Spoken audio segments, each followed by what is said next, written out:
Well, hi, everybody. My name's Andy. It's been amazing hosting the Veezoo Analytics Cup and seeing incredible entries. And I'm really excited to be here with one of the finalists, Dima. Dima, how's it going? Oh, great. Happy to be here. Yeah. Thank you for the opportunity to show my work. Yeah, well, it was great. Congratulations on being a finalist. Just tell us, what do you do and where are you based? I'm based in Frankfurt, Germany. I'm working as a BI consultant, and so data analysis, data visualization, and from recently agentification, working on the semantic layers for those AI supported tools. So all those kind of mainstream things right now. It's an exciting time to be working in the analytics space. So your entry was the Yarmolin Wire. Am I pronouncing your last name right? Yeah, Yarmolin. Yeah. Just give me a brief overview of what your Veezoo agent does, and then we'll get into some of the agentic parts of it. Sure. So the Yarmolin Wire, it's a made-up sport media outlet that I came up with, and the main goal of that one is to enable commentators, writers for the World Cup, which is happening now, to enable them to generate stories on demand that they need, some briefs before some matchups between different countries. But also to go a bit more analytical with some of them. So, for example, to analyze some managers because they keep appearing from World Cup to World Cup, or to check the hot topic with refereeing, to compare the referees from different confederations, for example. And I think the last point also that I want to mention is that since there was already several World Cups hosted by Mexico and USA as well, also to kind of check and compare the things that were happening there and what's happening now. So that's a brief overview. It's great. And one of the things the judges, I'm one of the judges, one of the things we were really impressed with is the way you've created agents, right? Veezoo allows you to create agents, but you created nested agents. So just talk me through how you structured those, how that works within the Veezoo interface, and why that felt like the right approach. So for me, working with agents is something of a also new field, and but what I've managed to learn throughout this time is that the effectiveness and the way agent work really depends on the instructions you give it to. So at first, when you only start working with the agents and given some easy, like simple prompts, for example, it might seem like the tool, for example, is not that developed. But as you go further and you go through the internet, try to read how to properly work with agents, you actually learn that all the magic happens in the instruction and in the prompting that you give it to. So my strategy was just to be as specific as possible. First of all, to create something more complex out of this, and at the same time reproducible. So it was also the criteria that I was really aiming for, and that's why I was trying to be very structured with the instructions I was giving it to. But at the same time, we should acknowledge that it still cannot do the very complex things.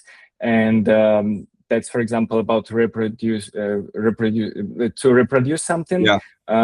If you go too complicated, then it might work once, but the second time it doesn't work. So that's why it was, for me, was the challenge of keeping the balance between how complex I want to go, but at the same time that it still should be useful. And just to finish maybe about the structure, it was always for me the general information at the beginning, what's the purpose of that agent, then step-by-step walkthrough for the agent, so basically to split the work of the agent through the steps, describing it also pretty detailed. and at the same time giving some constraints in a way that providing the information that if there is some error, be honest with this and just ask user maybe to rephrase something or things like this. And at the same time, to limit the agent to certain topics. So for example, about the anomaly agent detection that I've created or the storyline, I've just listed some topics that agent randomly chooses or depending on the day of the year, for example. So it also doesn't go too crazy in a way that not connected to the real life. So that's brilliant. You know, because you're describing like a whole new way of working. So in fact, I just want to dig into some of these because right. So so let's take it. This is which is the main agent? Which is your starting agent? You can choose the pre-match pack maybe. And pre-match pack. So what we're looking at here, this is the written instructions for the Veezoo agent that Dima, sorry, has created. And so what we just talked about, there's obviously a lot of words here, right? Because as you said, you're trying to find this balance between specificity to get a reliable output, but balancing to not to over egg it. So in a new world where you are becoming where we're writing long agents or skill files is another place this is happening across the industry. What's the process? Because obviously this wasn't written first try, I guess, right? So just take me through the development process. Sure. So everything, at least in my case, starts with the idea. So I just at first list on even paper using pen for me what I want this agent to do. Exactly which questions can be answered. Then depending on the question, after defining the questions, I'm thinking how it can be visualized or put in a text, for example. And that's basically the starting point of the process. After this is done and I have some concrete plan, obviously it's not as many words as this. Sorry, before that, there was also, of course, data exploration of the data set. So I was familiar with all the fields, for example. I knew how they called, which tables I connected with what. So that's also an important part to understand what the agent can actually answer and what it can't answer. So after combining those two things, of course, it's not, I think, secret that also all of us using Claude or ChatGPT in order to, kind of generate the more structured way in a beautiful words. So the logical next step for me was to describe as detailed as possible to, in my case, to Claude, for example, what I want to achieve, and that it should be put in a way that everything is super structured and detailed with the input that I provided with. And then obviously the first version, let's say, generated, I read through this, I check some things that I don't like, for example, some things that don't follow my initial idea. There, it's either iterating with the agent once again in order to make it more resilient to what was my intent. But if the changes are actually minor, then I'm just manually change some words in, and then bringing it to Veezoo, and then another process of iterating inside the Veezoo to check how Veezoo behaves with the instructions provided. Because I think, one thing is to ask it to analyze everything and collect all the data needed for analysis. But then, for example, as you could see in the end, there's some stylistical details about the canvas that should be generated. So, that's briefly the process that I went with. That's amazing. And in your experience, is this workflow, before we started recording, you talked about the traditional BI tools you've used in your career. Are you finding that this process is is faster or just as labor intensive as drag and drop or drawing everything yourself? I think for me it's faster, especially when it comes to data exploration. Veezoo, to be honest, is super great with this, and at first you tend not to really trust it that much. So you ask question, you receive some answer, then you check in it against the raw data with some SQL queries or Python code. But then after 10th, 12th try, you understand that, okay, it actually generates all the time the correct answers. At some point, you just stop checking, especially the basic things where you understand that you can trust the data already. And then I think the deeper into the analysis you go, the faster it becomes. But once again, like the whole thing with the beginning that I described, I think it's important for people using AI analytics tools nowadays to understand that you still need to spend some time on this. You still need to invest certain effort in understanding what you want to create, because simply, putting something that create me this won't do this. So I'll tell you something. I watch a lot of tech demos and vendor demos, and I am sick of I am bored and tired of watching demos going, show me a chart of sales by quarter, and you're like, that is never going to succeed, right? Because prompts have to have context, they have to be detailed, right? And this is what we're seeing. I mean, it's amazing how much agentic analytics requires you to be a good writer of English language text, right? I mean, that comes with problems for a lot of people, challenges for a lot of people in the world. But obviously, using Claude to hone or other AI bots to hone the language is a really powerful, effective thing. I also love the fact that you started with pen and paper. I'm like, analog methods are still super creative, right, and flexible. Yeah, it's still like here all the time for me. Like it's I don't think I will ever be able to get rid of this edit. No. Okay, so what we're looking at here is your front page, the Yarmolin Wire. And really hitting the brief of what we wanted in this competition, a pack for broadcasters to use throughout the World Cup. So from here, we can click into, you built it so we can create different packs and decks and stories depending on what a broadcast team would need. So I also want to talk about design, because you've paid a lot of attention to design. So tell me about your inspiration and why is that important in data stories and analysis for people? So yeah, I think the important part of being not just maybe data analyst, but also a BI person is to deliver the product that is also pleasant for the eye of the end users. And that's why the design was always important to me. And maybe that's why I'm a huge fan of Tableau as well. In terms of inspirations, I used the Athletic sport media outlet and also The Economist, because that's also like for just everyday life. Whenever I see some posts or stories written by them, it's something that just gives me inspiration in a normal life, in a way of what data they analyze, how they try to answer questions, and at the same time how they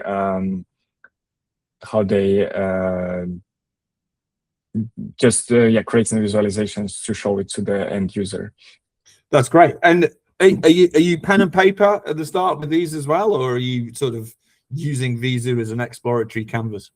That's also pen and paper at some point, but it's just like some blocks, on my paper first, like, okay, I want to see it here, here, here. And then, but if it's like more important job, then I also use something like, I don't know, Miro board, for example, or Figma to just put it in a more nice way. I don't know. Should I comment what we're looking at? Or sure. Let me scroll up. So I clicked on some of the example ones. So we had the Brazil versus Germany. So So yeah, that's an agent, the pre-match pack. So the idea is whenever there is a game matchup for the current World Cup, for example, and for commentator or the writer, there should be some initial information provided on the history of the battles between those two countries. That's the idea of this agent, and it provides, as you can see, the stories of the games between those two teams in the World Cup, some also text-generated things to be prepared, to even say it during the game if you're a commentator, for example. Some context in a way that who are the key players for those two countries throughout the whole history. So it's really general overview of those two countries. And I think good also thing about this agent is that obviously, like, for example, this World Cup expanded to 48 teams. Yes. There are many teams that have never played during World Cup or never met with each other during World Cup games. So if it's the case, then the agent just switches to individual statistics about each country if those countries never met. Yeah. But in this case, we have the legendary 7-1. I was talking to a friend I was with. It was that happened during the Tableau conference in 2014, and he was saying that we were watching the game. He went to the bar, and he came back, and it was like they'd scored 5 goals. Just absolutely extraordinary. I'm sure Brazil will not want a repeat of that in 2026. And then we've got the Daily Wire. What's this one? Yep. So the Daily Wire, that's the idea for that one is also to be scheduled daily. So the people working for the Yarmolin Wire, so to say, they would get this daily brief with some interesting facts. And for example, here it's the players that were born on the same day, some information about them. Then also what happened on this day throughout the World Cup. So I think this example was saved before the World Cup started. So maybe there are like less games, but for example, if we would do it today, then it would also give us some information on the games that happened on the exact same day during other World Cups. I'd say that there's something I find fascinating about the change and the move to agentic data analytics is that in this case, obviously the data about Argentina, England in 2002 was there, right? David Beckham scored a penalty, but the story behind that isn't in the data, right? And so I think it's really powerful letting agents be agents in certain circumstances where it can go, this is the data, but I've sucked up the entire world's knowledge, and so I can actually bring some of that in. And I find that sometimes that there's a balance, right? Because in this case, it's perfect, right? It's a really good use case. Obviously, there are other times when you just want to stay within the walls of your data. But I just love how these artifacts in Veezoo can be given that agency. Maybe also one thing to mention, my idea was to also make balance of the agents, that some agents would be more this descriptive. So they would feel more like article in the actual media, and some of them went more analytical, where, as you mentioned, that actually just keep to the point without some description. Like for example, the manager. Sorry. Let's go to the this one, the agent for manager analysis. Here, I tried to go a bit more analytical. So as you can see, it creates some more advanced charts. It also categorizes the managers into 4 categories. So depending on the nations they coached and the tournaments they went to, because apparently there's a mixture of everything where it can be just the history of one nation and one tournament, or go as crazy as, 5 nations and 5 tournaments with 5 different nations for some of the coaches. So, and then to compare those inside their own category to check how their win rate looks like. So that's one definitely more a bit analytical and less story driven in a way that it doesn't give you those nice wordings, like a story behind it. Yeah. Yeah. And then here I'm just showing you can then dig a little bit deeper into the data as well, with some interface you've also designed. So I think you've done an absolutely fantastic job. I mean, if I was working in a broadcast team, this is exactly what I would want.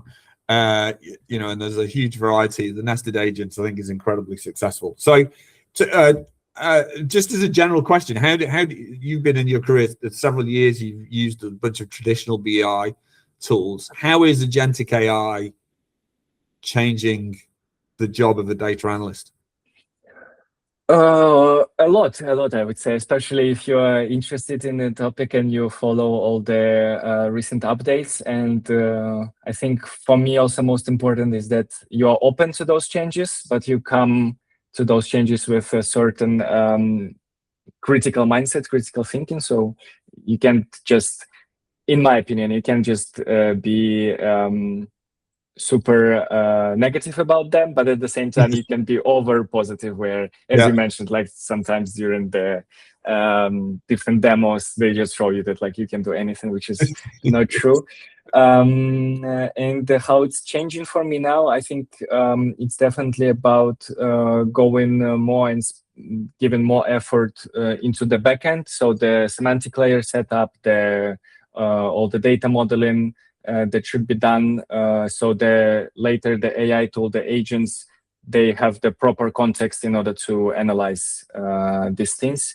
Yeah. And so for me, it's probably changing more, working on the front end side, creating dashboard visualizations, moving from that towards more like backend, even though probably backend developers wouldn't call it backend, but I mean, the semantic layer.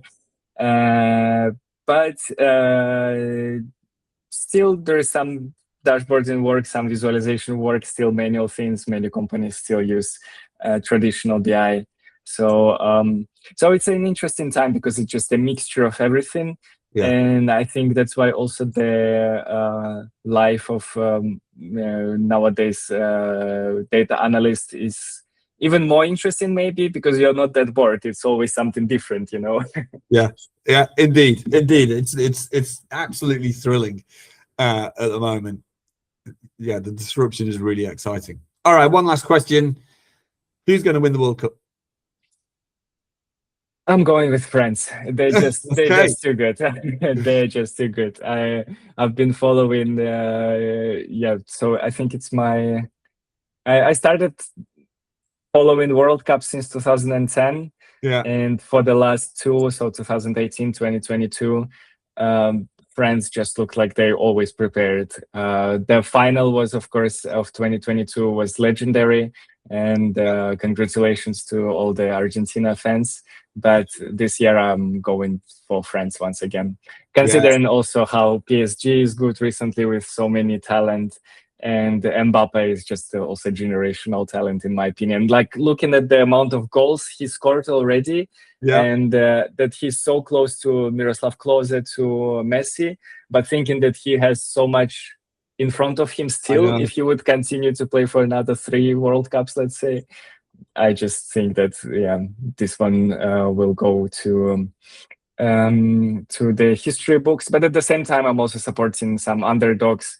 I'm really excited for Japan national team, because for me it's always like their games are so interesting to watch because there are so many goals, so many comebacks all the time, and I feel like they always bring in these sensations.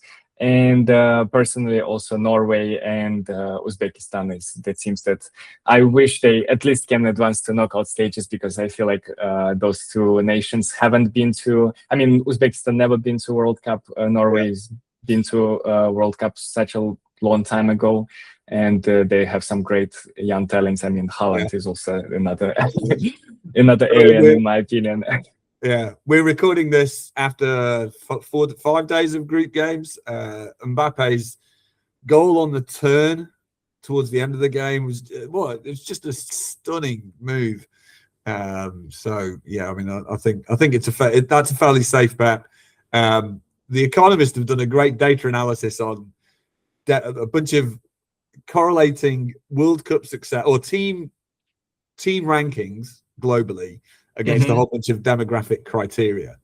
You know, Japan are a real outlier in terms of their success against their heritage, but they've got a really deep-seated policy, long-term policy of creating football brilliance. And I mean, I used to play ultimate frisbee, and playing against Japanese teams was always amazing because they just played the sport in a completely different way to the rest of the world, and it was just great. You know, I mean, they just sprinted basically for 3 hours, right? And it was just, but yeah, we always rooted for the Japanese teams there.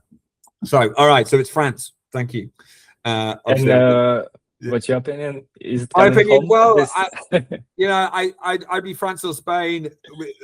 England. We're recording the day after 4-2. England, Croatia. They played so well in that second half. I mean, if they can, second half was and the thing is, I think as an English fan, we've gotten to the point that if our team play like that and go out, that's a great result, right? Because we just want to see that positive, confident playing, right? So if we go out playing like that, that's fine. But playing like that could get us a long way. But also for me, is for England team is the depth of the squad they have this year. When Rashford, Saka, and Morgan Rogers come in from the bench, you know, as a substitute, then I think this team would go very, very further down the competition. So I mean, I've grown up just expecting disappointment. So we shall see. Brilliant. All right. Well, with that, at some point, the truth will be known. The 2026 FIFA World Cup winner will be known. You can come back and see if either of us got that right. All right. Okay. Well, Dima, thanks so much. Congratulations for being a finalist. I really enjoyed the Yarmolin Wire and all those nested agents, and I particularly liked the design thinking that went in, showing that empathy and understanding about how users experience the data analysis. So with that, congratulations, and everybody else. Thank you so much. Great day. Thanks, Dima. You too. Bye.